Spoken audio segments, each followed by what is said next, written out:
And we bring in Scott Rabalais from the Advocate covering LSU football. Rab, how you doing? Well, sorry about the problems. No, you're good. One of those things with phones. Yeah, you're good.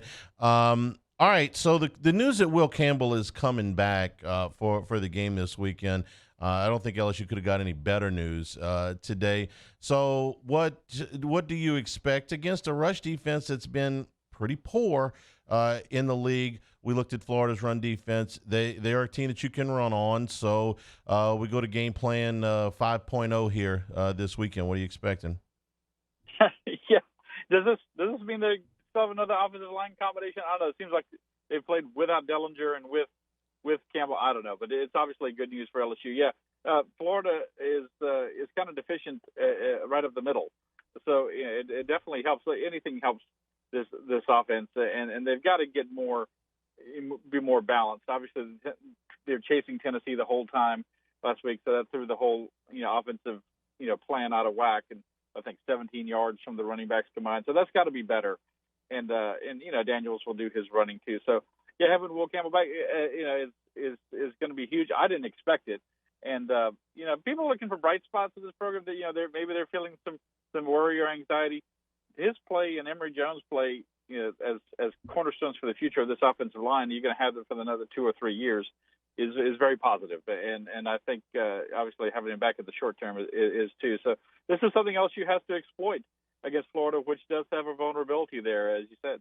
Yeah, I know that freshman offensive linemen are going to take they're going to take some lumps, but I think overall, man, what those two guys have done is extremely encouraging. If it plays out, I'm going to take a shot at this here. Campbell at left tackle, Frazier at left guard, Turner at center, Bradford at right guard, and Jones at right tackle. We seen that combination yet? There've been so many. I'm trying to remember. I mean, somewhere along the lines, yeah, I would think, but that's about what it would be, right? Yeah. If Campbell is ready to go. All right, Jaden Daniels. A lot of yards, but a lot of yards after the issue had been decided. I thought there were some passes that he threw in the first half that were pretty good. Not enough of them, but I thought that they were pretty good. So how would Kelly talked a little bit about Daniels and what had separated him in the coaching staff size? Where do you have him halfway through the season? We had our little roundtable thing in the paper today and on our website with myself and Wilson and Leah Van, shameless plug. And so I read it. I came prepared. I read it. One of the questions. I would say he's been good. He has not been great. He's not an elite quarterback. He's not a terrible quarterback. And I think he's been about what we thought. He did take some more chances and threw into some tighter windows Saturday than we've seen. That was good. It was good for the LSU offense. He still could utilize the downfield vertical talents that guys like Boutte and Neighbors and Brian Thomas have, but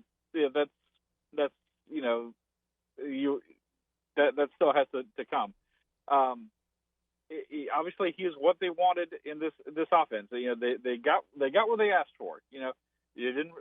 I was thinking today I'm going to write something about Daniels tomorrow as well about if Miles Brennan had been the quarterback, you probably would have gotten better passing, but behind this offensive line, you wouldn't have gotten some of the rushing yards and escapability that he's shown that have definitely helped at times. That definitely helped. So I think it's pretty much. You can disagree. People can disagree. I think it's pretty much what else you needed. And this year, the question is going forward.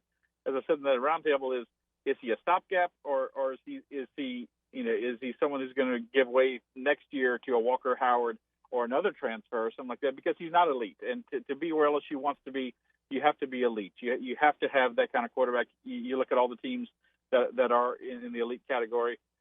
Stetson Bennett, I don't know where we put him exactly, but he's played very well and won a lot of games. And so is Jaden Daniels that guy? I don't know, because he can come back next year and be your quarterback again. Do they want that, or is he going to be that? I don't know. But for now, he's making some gradual improvement and has to still improve in some other areas for LSU's offense to be more prolific. I understand that he hasn't had a ton of help in the run game. Now, he did against Auburn. We went through that stat. But for the most part, the running game has been him.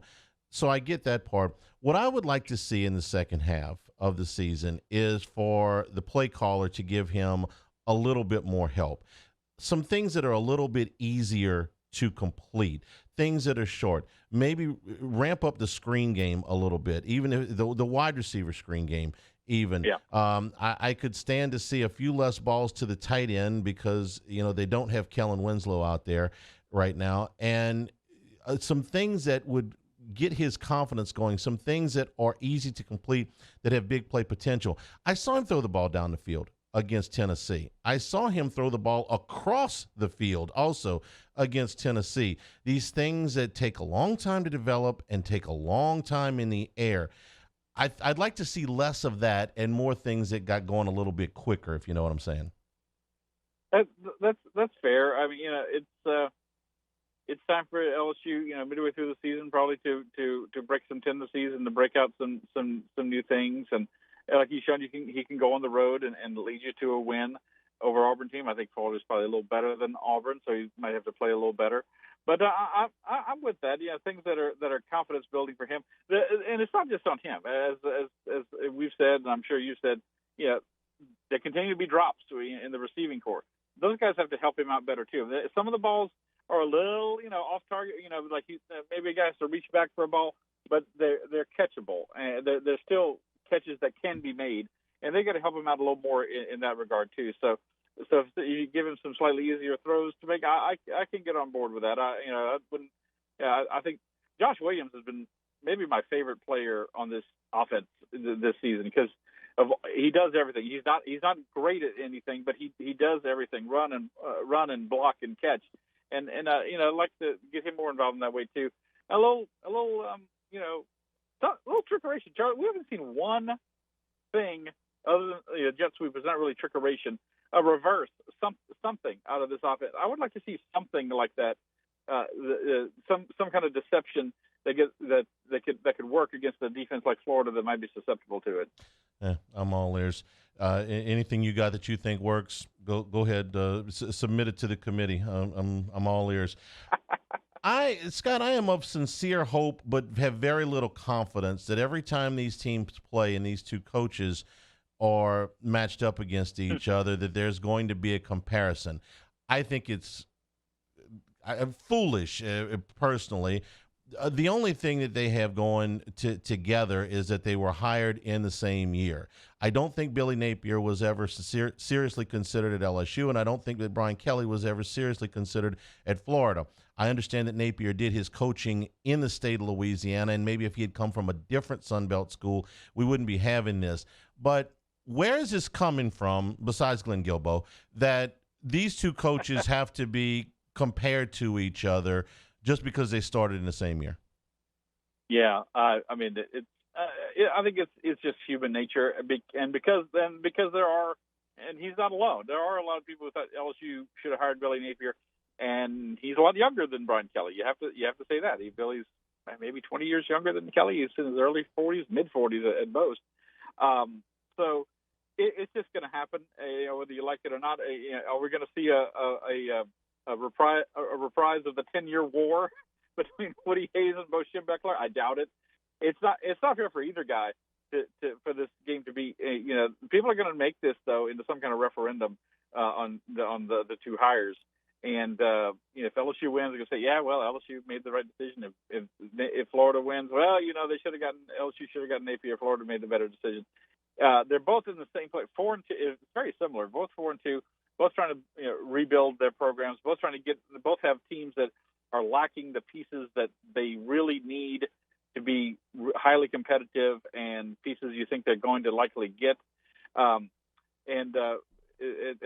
also, let me say, as we keep coming back to scheduling, this is not an annual rivalry that is likely to continue. I mean, they're likely to see them every other year at most, within a couple of years, because of the new schedule format. I can't imagine Florida's going to be one of LSU's permanent opponents. So, but no, it's not fair and it's not right. But I think it's just human nature, and it is part of the background of this game. I don't think either coach could probably give a flip about that, though. I think Napier would have come to LSU if given the job, but he certainly didn't land in a bad place. And but this game, the result of this game is not going to be a referendum, truly, on where these guys are or where the programs are. It's just one game. Give me 10 years of games, and we'll see about that. But Florida's got more catching up to do than LSU. LSU's won 9 of the last 12 in this series, so I think the onus is a little more on Florida, and it being a home game, a little more pressure there to pull it out. Yeah, I don't. I got the Miles to Saban comparisons because they both coached at the same place. I understood that. I understood the Urban Meyer to Steve Spurrier comparisons when they were talking about Florida. I don't quite get this one. Neither one of these coaches went down the road very far with either one of these schools. I even understood the Bobby Petrino stuff when Les Miles was here because LSU almost did hire Bobby. Well, they got into a pretty deep conversation with Petrino. They were the last two, weren't they? Yeah, they didn't like him because, believe it or not, Petrino came off extremely arrogant and unlikable during the interview. We just had that guy. Right. So what about Les Miles? He was likable. Yeah. Well, I got no problem with unlikable, but they got to win a lot. So no, I don't quite get the comparison between these two. But que sera. Rab, we appreciate your time as always. We'll talk to you next week.